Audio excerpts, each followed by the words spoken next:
And yeah, I don't know Okay, if you and want to then, let your audience know or Exactly. I was just gonna say stream I or will whatever. absolutely tweet about it. Oh yeah, that's a good point. I can tweet it and host. I haven't like streamed in several months, but is it what's the channel again? Is it GDEX or the GDEX? The GDEX. Okay. And I got you a water if you want water. Oh, thank you so much. I actually do. Perfect. If you're parched.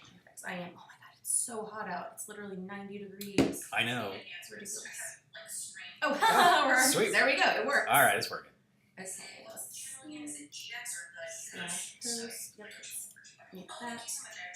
Shut up, dude. I'll scoot over here. Yeah. Okay. I guess I should probably tweet on it. The GDEX. We should do social media nonsense. Oh wait. Let's see. Yeah, I was driving around today, and it was like freaking blazing hot, right? Yes. And it occurred to me that it's like almost the end of September, and it's insanely hot. I know. And I'm like, I don't know. Ohio. I don't know what the temperature is going to be for actual GDEX. Because last year was gorgeous. I mean, we're going to be inside most of the time, but still.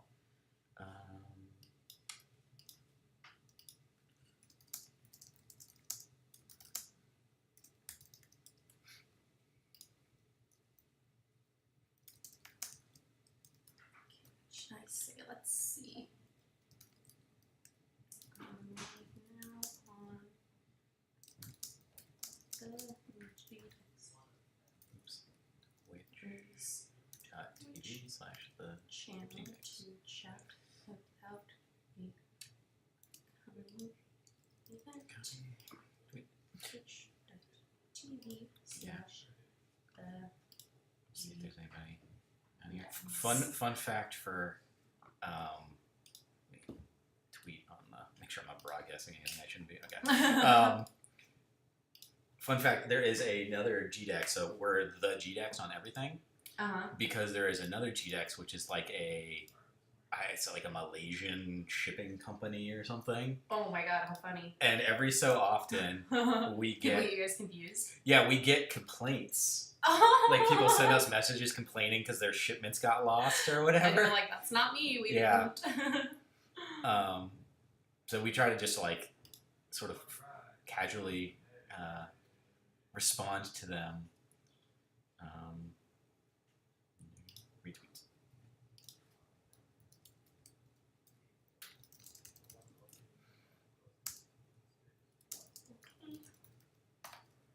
Oh, if I could type.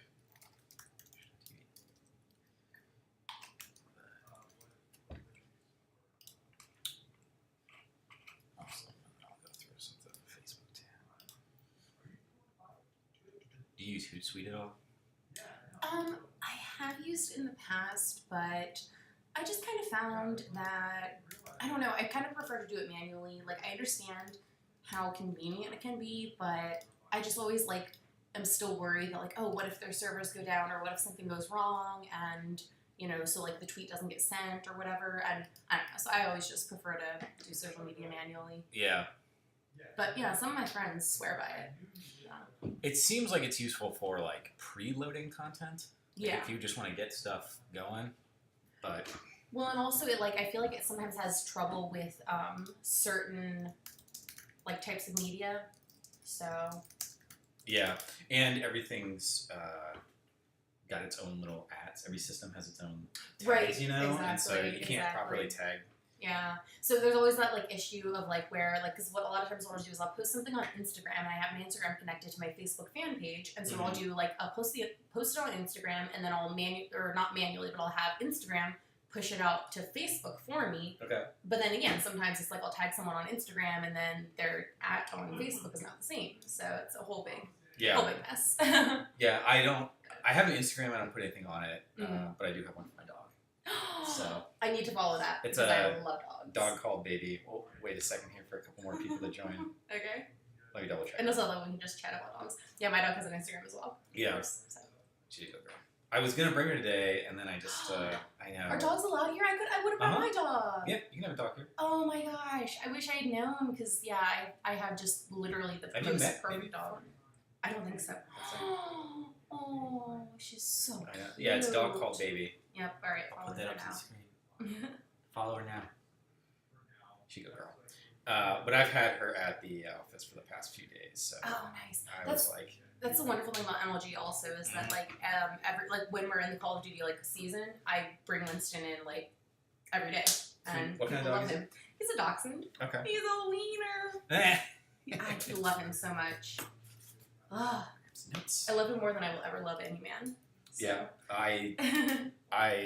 so we found our dog running down the street in the middle of winter. Oh, he's a good dog. He is a good dog. Thank you. He got a little chair with his badge. Because we a couple months ago we were doing official headshots for the CWL season and everything, and of course I always have Winston in there. And so the photographer was like, "Oh, you should just bring your dog over to the little warehouse and we'll get some shots of him." So yeah, we've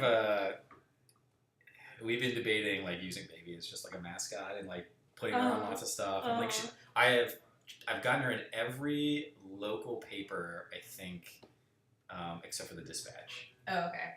Did you enter her in that couple months ago? There was the cutest dog in Columbus. No, we Columbus didn't. Cutest canine. I just feel bad. I don't want to. She's my girl. I don't need to put her in a beauty contest. But maybe I should. See, I entered Winston, and if I had kept up with it, he could have won. I kind of got lazy with it because it was based on number of votes, and it was 1 vote per email address per day. And so of course I was just tweeting it out every day. So for a while he was in first place, and then right down to the end of the last few days, someone else overtook him. So. Bastards. I know. Yeah, we did that when we did a small business competition. We won it. We came in first place. It was this global competition, and we just were dumping social media to get us votes. Yep. And it was us and some other company that was they did something in social media, but they were obviously a junk company that just tried to get votes and stuff. Because we'd be way up here, and then all of a sudden they'd be 5% above us and stuff. Oh yeah. And then we jump above them, and then they go up again. Yep. But we won. We ultimately won. Nice. I think the company scanned through the results and disqualified them. Oh, okay. Because they were it's all junk whatever. Fair. So anyway, we got some people. Got a couple people here. Yeah. Where is Baby? Where's Ryan? So Jess Brohard, you are speaking at GDEX, which is next weekend. You've helped us out with a lot of stuff in the past, but why don't you let the people know just a little bit about yourself, and we'll kind of just chat. Sure. Yeah, my name is Jess Brohard, and as a career for a living, I host video game events, and my main project, I guess, or my main game that I've been hosting for the last year has been Call of Duty, and it is just an amazing scene to work for. It's honestly probably the most professional scene I've ever worked in, and I'm truly lucky to have them.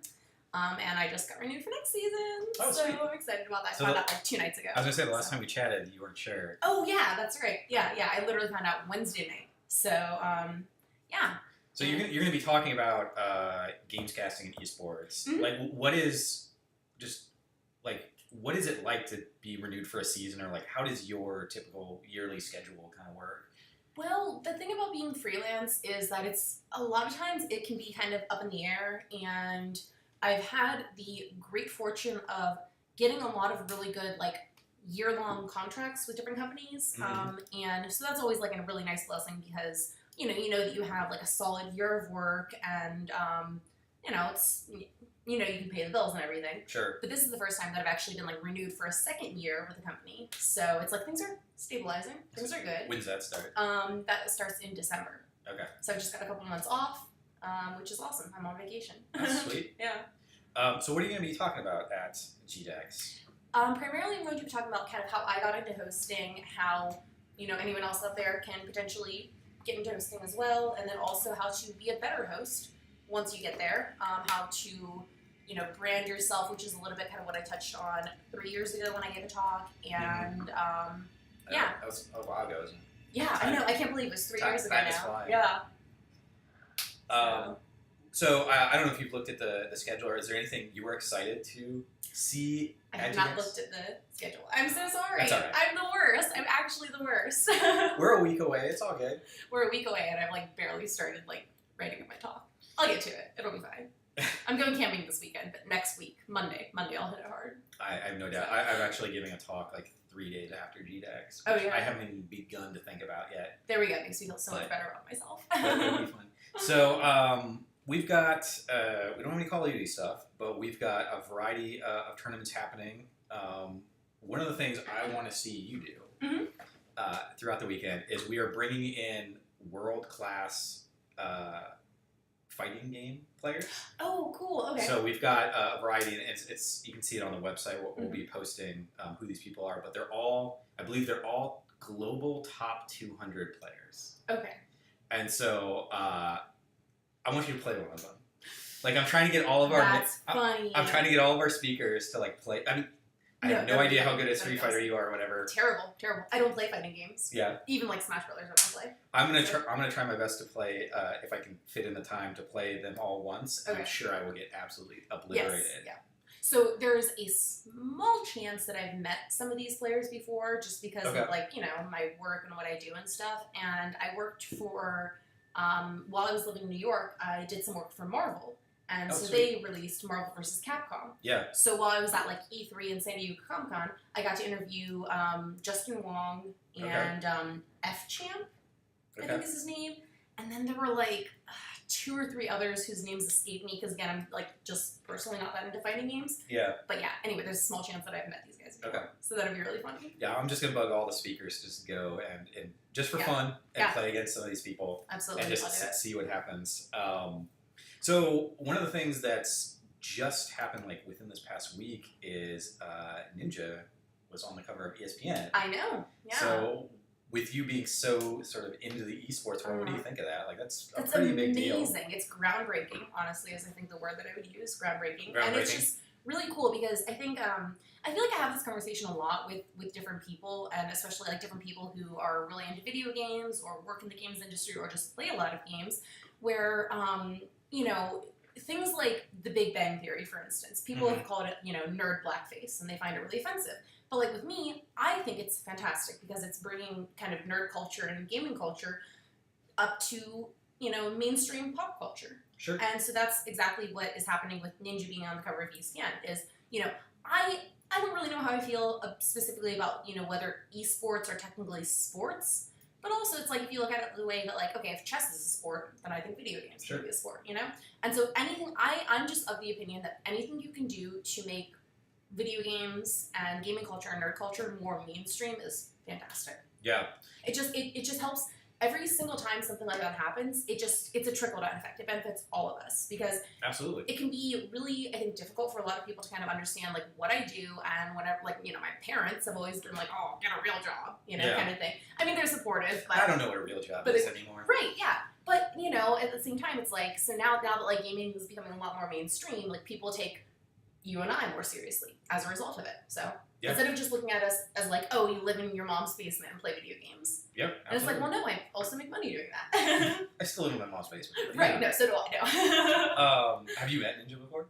Yes, I have. He wouldn't remember, but I met him because it was while he was still on Team Liquid, and at the time I was doing some work for HyperX, and I think they either sponsored him personally, or I think they maybe sponsored Team Liquid in general, and so they had a couple... kind of, personalities and players come over to the HyperX booth. So yeah, like met him, chatted with him. He was a super nice dude, but I really doubt he would remember that because he's got more important things to do. Now he's all big. Yeah, exactly. Yeah, I'm sort of with you on a lot. I'm not really interested, and I teach classic. On the stage, one of the things I was like, I'm not interested in describing what is and is not a video game. I'm not interested in what if esports are actually sports. Because I'm with you. I think chess is a sport, and there's all this research now coming out about like esports players, like there's a sharp cusp at like 25, 26 where like your skill level begins to go down. Like if your skill level is directly tied to your body in some way, that seems like a sport to me. That's true. However, honestly, I would argue that it's not that it's a physical thing, which, that makes sense with like it's just reaction times on a lot of the like RTSs and stuff. Yeah, I think that's part of it, but in my mind, the main thing has always been because when e-athletes get to the age of like 25, they realize like, hey, I'm not a teenager anymore. I'm a proper adult. I'm 25, and they kind of start realizing like, hey, I might want to be like looking for a girlfriend, settling down, and really to be like an elite esports player or an elite competitor, you kind of have to live the job. You have to a lot of times live in a gaming house. Play, practice, scrim 60 to 80 hours a week just to stay on top of your game. Sure. And then you literally just don't have time for like dating and things like that. Yeah. So that's always kind of what I've seen is it's more not necessarily like, oh, your, reaction times are declining and stuff. It's more like, oh, other things are kind of becoming more of a priority in your life. Yeah, I could definitely see that. So Ryan's asked, was your favorite NES game? Well, I grew up on, Legend of Zelda, Link / Zelda 2. It's called Link. Duck Hunt. Do you like Zelda 2? Yeah, I did, because it was interesting how it changed from like the little, top-down view to like the side-scrolling. Yep. But it was a refreshing change, I thought. I think there's something charming about Zelda 2. It's got its problems, but I like it.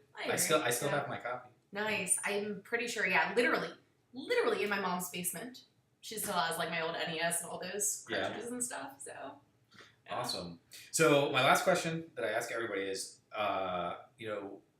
you're a part of GDEX, but GDEX is sort of this larger thing. Like, what are you excited about, either at GDEX or just part of this growing sort of game development community industry that's happening in Columbus and Ohio? Are there things that you're excited about? Oh, absolutely. Like, I'm always excited when things happen here in Columbus. Like the fact that the Call of Duty, champs was here in Columbus, like that was mind-blowingly amazing for me because I grew up here and I've had to move around a lot for work, which I don't really mind because I've gotten to like see a lot of cool places. But it's also like, oh, it's Columbus. It's, it's a cool city. It's my hometown. So it's always really cool for me when like video game stuff happens here. And then overall, the last time I was at GDEX, it was just such an amazing experience. Oh, sweet. I'm glad. I loved it. And then also just the fact that, yes.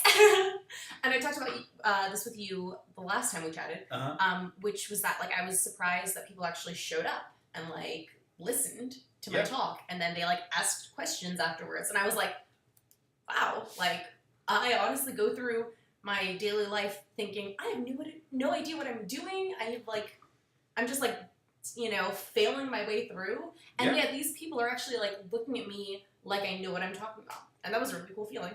I definitely think that, like, I always say I'm bumbling my way through this. Yeah, that's literally the word I was going to use. And I guess if, like, our bumbles can help somebody like bumble a little less. Exactly. Then that's a benefit, right? Exactly. Because I feel like you and I are kind of like we're trying a lot of things that we're kind of experiencing for the first time. No one like taught us. No one like necessarily. I've had like role models that I've looked up to, but I didn't have anyone who like took me under their wing and kind of mentored me.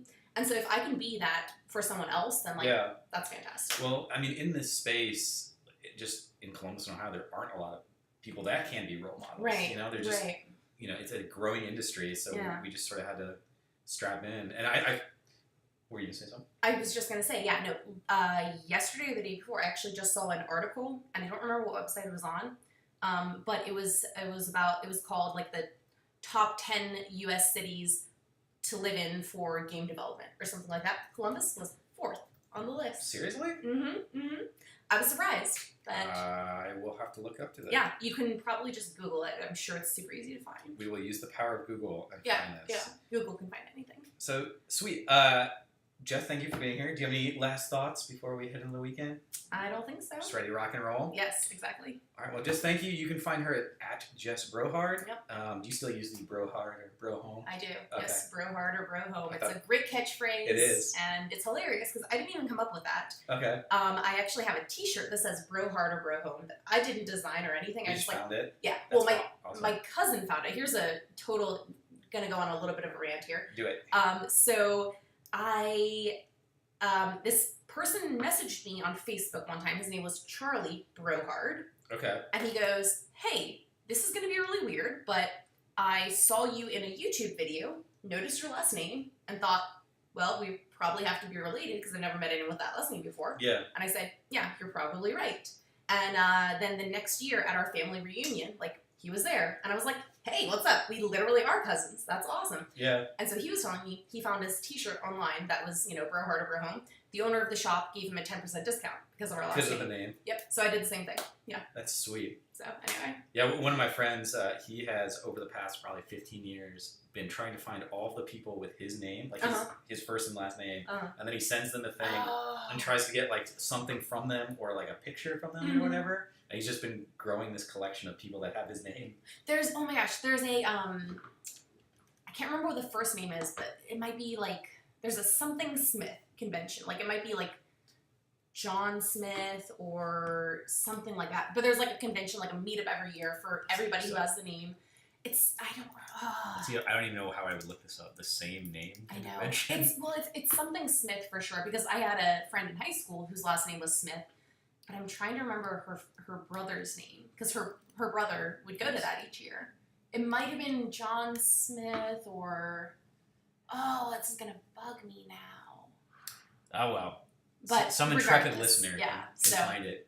Regardless, I mean, I feel like I'm pretty confident in saying I'm probably the only Jessica Brohard in the world. I think you're the only Brohard that I know. Yeah, well, and if you ever encounter another one, 100% we're related. Like, okay, no question. Yeah, I've never met another Brohard that I wasn't related to.